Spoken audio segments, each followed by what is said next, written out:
Olá! Hoje vamos explorar uma análise assim muito interessante de Carlos São Paulo, chamada O Visconde Partido ao Meio. Sim, Ela usa a fábula do Ítalo Calvino, né, para investigar um tema bem humano, a nossa natureza dividida. exatamente. Vamos tentar entender como essa sensação de ser incompleto, sabe? E essa briga interna entre opostos são, na verdade, cruciais para o amor e para o nosso crescimento. Pois é, a ideia central aqui o Carlos São Paulo traz é que o ato de amar, né, de se conectar de verdade com o outro, muitas vezes assim joga na nossa cara essa fragmentação, Hum. aquela luta interna entre partes nossas que parece que não se bicam, sabe? Entendi. Tudo começa com a história do Visconde Medardo, certo? Aquele que é partido ao meio por um canhão. Exato. Na guerra, né? Aí uma metade volta pra casa assim terrivelmente má. E depois, que é o mais doido, aparece a outra metade, pura bondade. Tipo o oposto total. Que loucura! E o ponto principal da fábula que o São Paulo usa como metáfora, qual é? Olha, o genial é que os moradores percebem que tanto a maldade pura quanto a bondade pura são insuportáveis.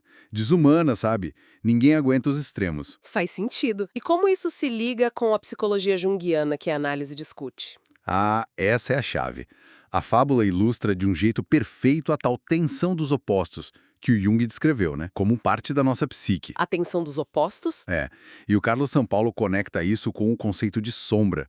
Aquelas partes nossas que a gente esconde, que reprime, muitas vezes por medo, né? Medo de quê? Medo de não ser aceito ou de não ser amado se mostrar aquele lado. Aí, se sentir dividido, como o texto fala, não é um defeito, é parte do amadurecer mesmo. Hum. E o texto diz que essa tentativa de esconder pedaços nossos cria uma divisão bem clara, né? Uma parte é desejo, vontade, e a outra é renúncia, freio. Exatamente. E às vezes isso vem de feridas antigas, sei lá, da infância, ou até daquela boa educação que ensina a gente a não mostrar o que sente de verdade. Sei como é. Engoli sapo. Pois é. E aí entra Jung de novo.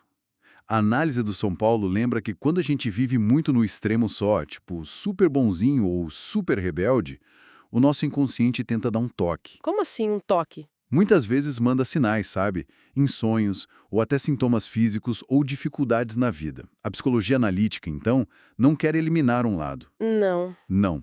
A ideia é desenvolver o que o Jung chamava de um ego forte. Um ego forte. Pra quê? Pra escolher um lado e pronto? Não para escolher, mas para conseguir suportar a tensão entre eles. Sacou? A ideia não é matar a sombra ou apagar a luz. Então é. É transcender os opostos. É como achar uma terceira posição, sabe? Uma forma nova de ser, mais integrada, que aceita a verdade dos dois lados. É um processo mesmo de amadurecimento. Entendi. E o texto fala também de projeção, né? Quando a gente vê nos outros aquilo que falta ou que a gente nega na gente. Isso deve ter tudo a ver com relacionamento, né? Totalmente. É nos relacionamentos, principalmente os amorosos, que essas projeções ficam gritantes. A gente vê no parceiro, na parceira, a nossa parte perdida. Tipo, a força que eu não tenho ou a fraqueza que eu escondo. Isso, exatamente. E a terapia, como a análise menciona, muitas vezes ajuda a costurar essas partes separadas. Ajuda a pessoa a atravessar aquele desconforto, sabe? O sofrimento de encarar que é incompleta mesmo. Então, peraí, essa sensação de não ser completo não é um problema pra gente eliminar, mas talvez seja o motor da vida? É uma perspectiva bem forte que o Carlos São Paulo coloca, né? Essa consciência da incompletude é que mantém a gente vivo, buscando, desejando, amando. Quem se sente totalmente completo talvez já parou de viver de verdade. Nossa. Essa tensão interna, essa briga, é a faísca da vida, entende? É a esperança de se tornar mais inteiro, de chegar no que o Jung chamava de individuação. Individuação seria esse processo de se tornar quem a gente realmente é, integrando tudo, luz, sombra, tudo. Exatamente isso. É um caminho, né? Um caminho de autoconhecimento, de integração. Não é um lugar onde se chega e pronto, acabou. É aceitar que a gente é feito desses opostos. Muito profunda. E essa análise toda vem do Carlos São Paulo? Quem é ele exatamente? Você mencionou? Sim, o Carlos São Paulo é médico, ele é psicoterapeuta junguiano com muita experiência e é uma figura bem importante na psicologia analítica lá na Bahia. Ele fundou e dirige o Instituto Junguiano da Bahia, o IJBA. legal. E ele também coordena cursos de pós-graduação lá, focados justamente nesses temas: integração, sombra, individuação. Que interessante.